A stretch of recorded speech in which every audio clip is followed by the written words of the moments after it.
was something that was fake about him. I know the old Van Halen fans would, if I'd have said that in the beginning, would have crucified me. But he was the enemy.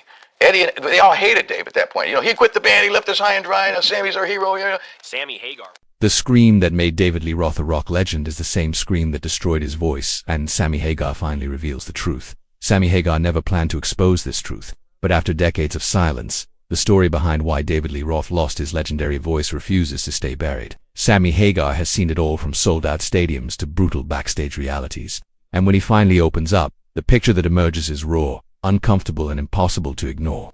David Lee Roth was once the wildest frontman in rock history, a human siren with a scream that could shatter arenas and a swagger that defined an era. But voices do not vanish overnight, and according to Sammy Hagar, what happened was not fate, not age alone, and definitely not bad luck. It was a slow burn, fueled by ego, excess, and choices made when the world was watching and no one was saying no. Sammy Hagar explains that David Lee Roth treated his voice like it was indestructible, as if it were a muscle that could never tear. Night after night, Roth pushed past the natural limits of the human throat, screaming full force, without technique, without recovery, and without restraint.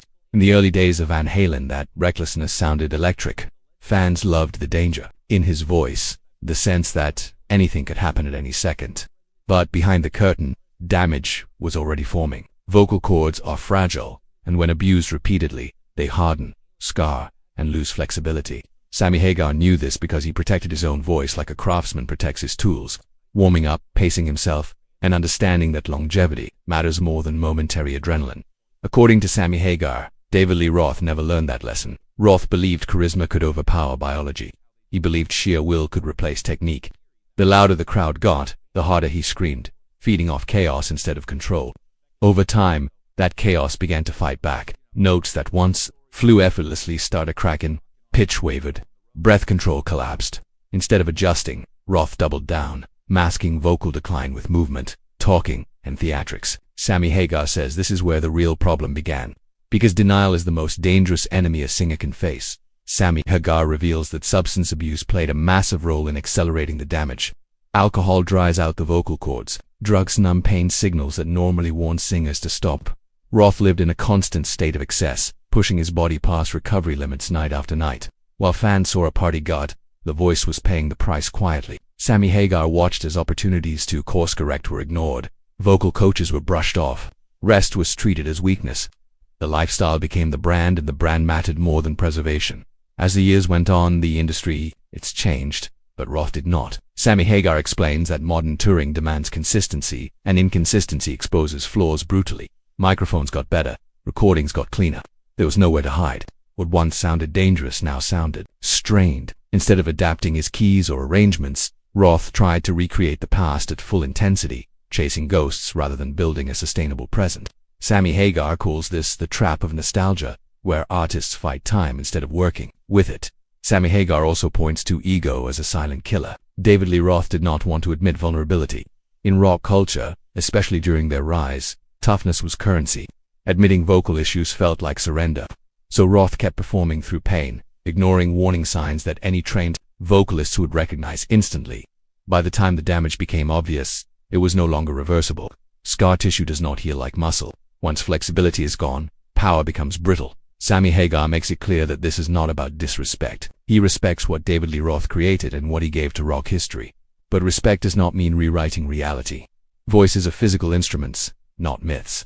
When you abuse them long enough, they break. Roth's decline was not sudden. It was predictable, gradual, and preventable. That is the tragedy Sammy Hagar sees most clearly. Not that the voice faded, but that it did not have to.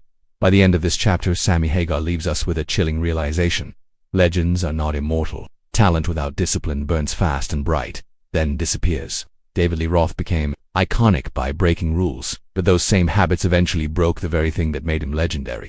And the story is far from over. Continues the story by pulling the curtain back on the moment when David Lee Roth's vocal decline stopped being a private issue and became impossible to hide. According to Sammy, there is a brutal phase every legendary singer faces, where instinct clashes with reality. The instincts say, push harder, be louder, dominate the stage the way you always have. Reality says the instrument has changed, and ignoring that change will only accelerate the damage. David Lee Roth chose instinct every time. That decision, Sammy Hagar believes, sealed the fate of his voice long before fans fully understood what was happening. Sammy Hagar explains that the human voice is not designed for constant high-intensity abuse without recovery.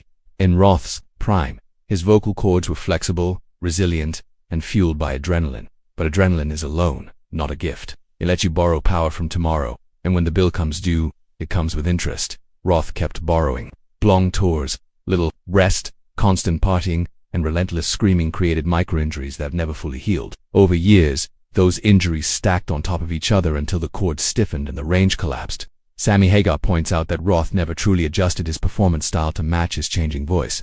Instead of lowering keys or reworking melodies, Roth tried to overpower the problem with energy and attitude. He moved more, shouted more, and relied on bravado to carry moments where the voice could not. To casual listeners, it sometimes looked like confidence. To trained ears, it sounded like strain fighting against limitation. Sammy says this is one of the most dangerous stages for any singer, because once strain becomes habit, damage multiplies quickly. Another factor Sammy Hagar highlights is the psychological trap of legacy. David Lee Roth was not just singing songs. He was competing with his own myth. Every performance carried the weight of what fans remembered from decades earlier. That pressure can crush even disciplined artists, and Roth was never disciplined when it came to restraint. Sammy explains that instead of redefining success, Roth tried to recreate his peak note for note, scream for scream. The body, however, does not care about legacy. It responds only to physics and biology. Sammy Hagar also sheds light on the role of isolation. As careers age, entourages often become echo chambers. Honest feedback disappears. People protect the brand instead of the artist. Sammy believes Roth stopped hearing the truth early on. When your inner circle avoids telling you that something is wrong, denial becomes easy. By the time criticism surfaces publicly, it feels like betrayal instead of concern. That emotional reaction can push artists further into defensive behavior, making recovery even harder. The studio versus live performance divide also played a role.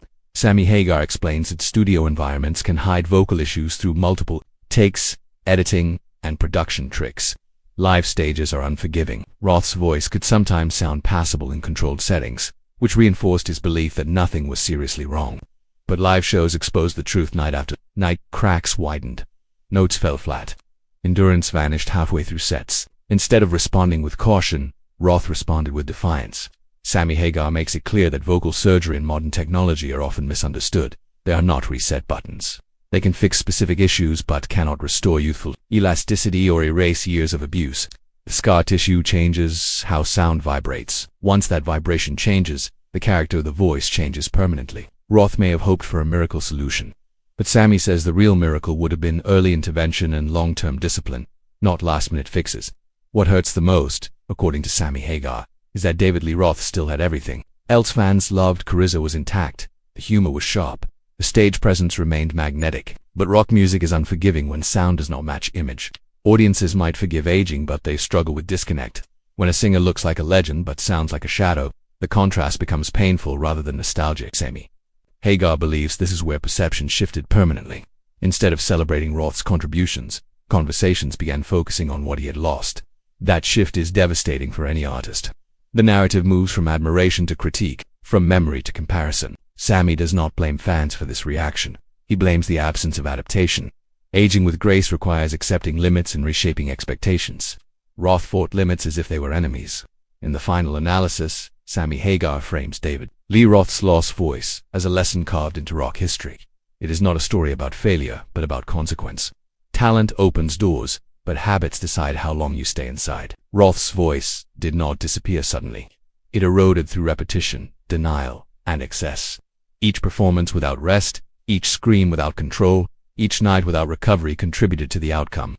Sammy Hagar ends with a tone that is more reflective than critical. He understands the hunger that drives performers to chase the feeling of invincibility. He has felt it himself. But he also understands the discipline required to survive decades on stage. David Lee Roth chose fire over preservation. That fire burned bright, lit up an era, and then burned through the very instrument that created it. His voice tells a story even when words do not, and that story remains one of the most powerful warnings rock music has ever produced.